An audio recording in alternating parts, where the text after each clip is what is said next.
መቅደስ ተወልዳ ያደገችው ጎጃም ደብረ ወርቅ የምትባል ከተማ ውስጥ ነው።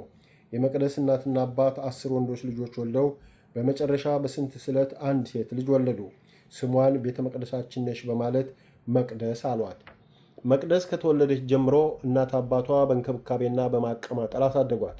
እንኳን ባዕድ ወንድሞቿ እንኳ ጠግበው አያዋትም። እናቷ ከጉያቸው አያወጧትም። ምግቧን እሳቸው ካልሆኑ አንድ ሰው አይሰራላትም። ልብሷን ከእሳቸው በቀር የሚያጥብ ቀርቶ በእጁ የሚነካው የለም። ውሎዋና ዳሯ ከእናቷ ጋር ነው። አንዳንዴ አባቷ ተቀብለው ያጫውቷታል። ታዲያ ዘመድ ጎረቤት ይህች ልጅ ተው ከልጆች ጋር ትጫወት፣ ከዘመድ ትጫወት፣ ሌላው ይቀር ከወንድሞቿ ጋር ትጫወት፣ እንዲህ አፍናችሁ እንዲት ልታደርጓት ነው ብለው ቢመክሩ ቢዘክሩ አንሰማሉ። መቅደስ ከተወለደች ጀምሮ ከዘመድ ከጎረቤት ተለያዩ።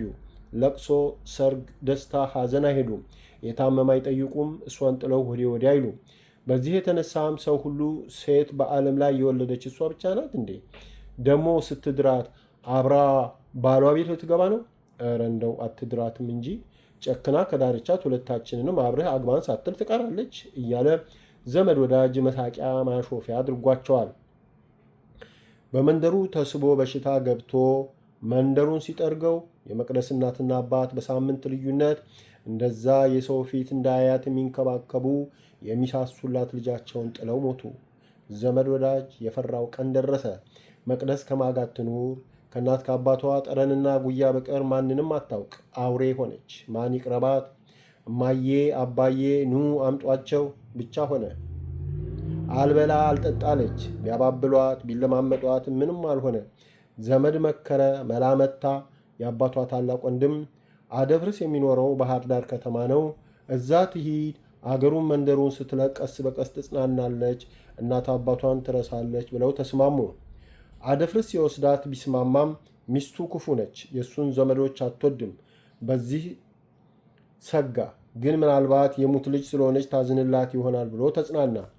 ለእሷም ቢሆን ትምህርት ቤት ከቢጤዎቿ ጋር ውላ ስትገባ ይህ በሰቀቀን የጠፋው ወዟና የማሸሸው ገላዋ ቀስ በቀስ ይመለሳል ብሎ አውጥቶ አውርዶ ከዚህ ሳይሻላት አይቀርም ብሎ ወሰዳት። መቅደስ ባህር ዳር መሄዷ በመጠኑም ቢሆን ለውጥ ሰጥቷታል። ትምህርት ቤት ውላ ትገባለች። ከሰፈር ልጆች ጋርም ተለማምዳም ቢሆን አንዳንዴ ትጫወታለች። አጎቷ እንክብካቤ ያድርግላታል። ቅዳሜና እሁድ ከተማ ውስጥ እያዟዟሪ ያዝናናታል። ሁሉን ቀስ በቀስ ስትላመደው የአጎቷን ሚስት ጸባይ ብቻ መቋቋም አልቻለችም።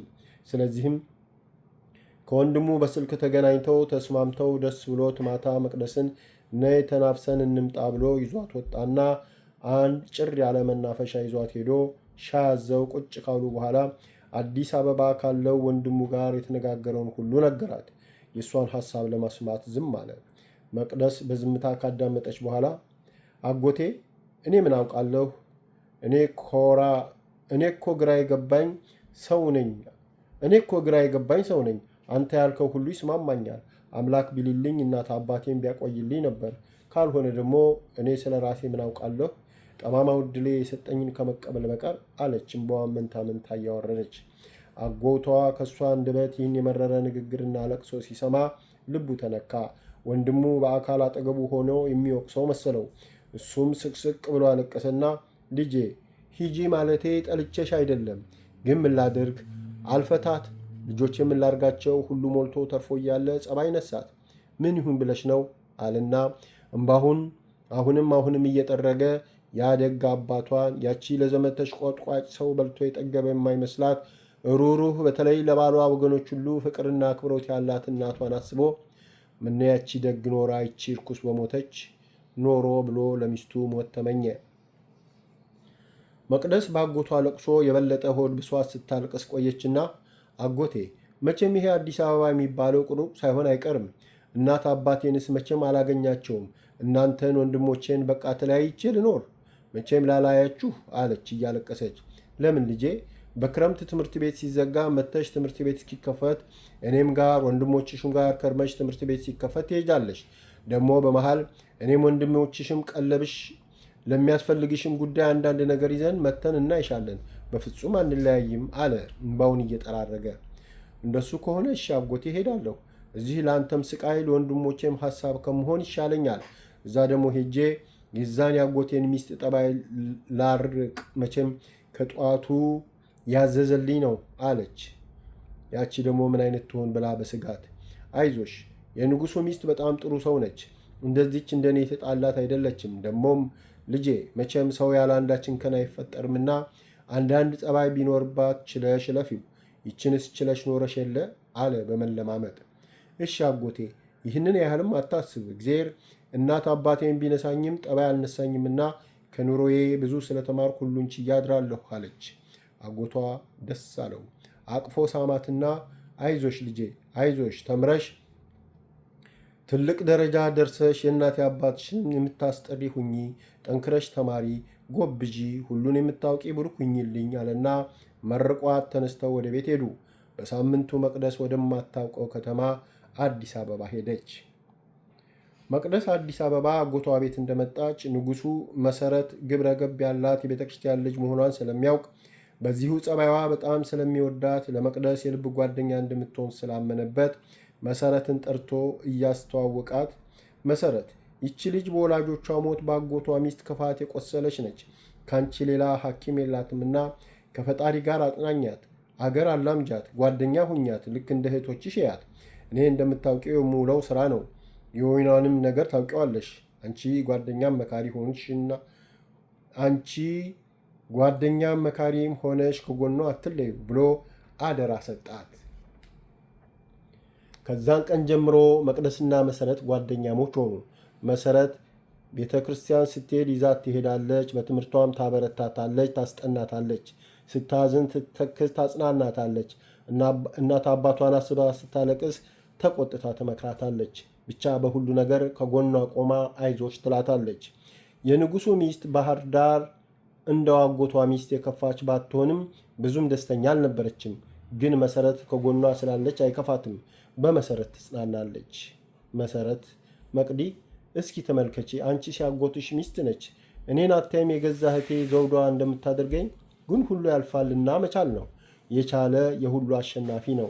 ስለዚህ ትዕግስት በጎተራ ሊኖረን ይገባል። በዚሽ ምድር ያለ መከራ የሚኖር ማንም የለም። ሁሉም በየዕለቱ ትልቁም ሆነ ትንሹ መከራ ይቀበላል። ዋናው ታግሶ ማለፉ ድል ማድረጉ ነው ብላ ከመጽሐፍ ቅዱስ እየጠቃቀሰች ትመክራታለች።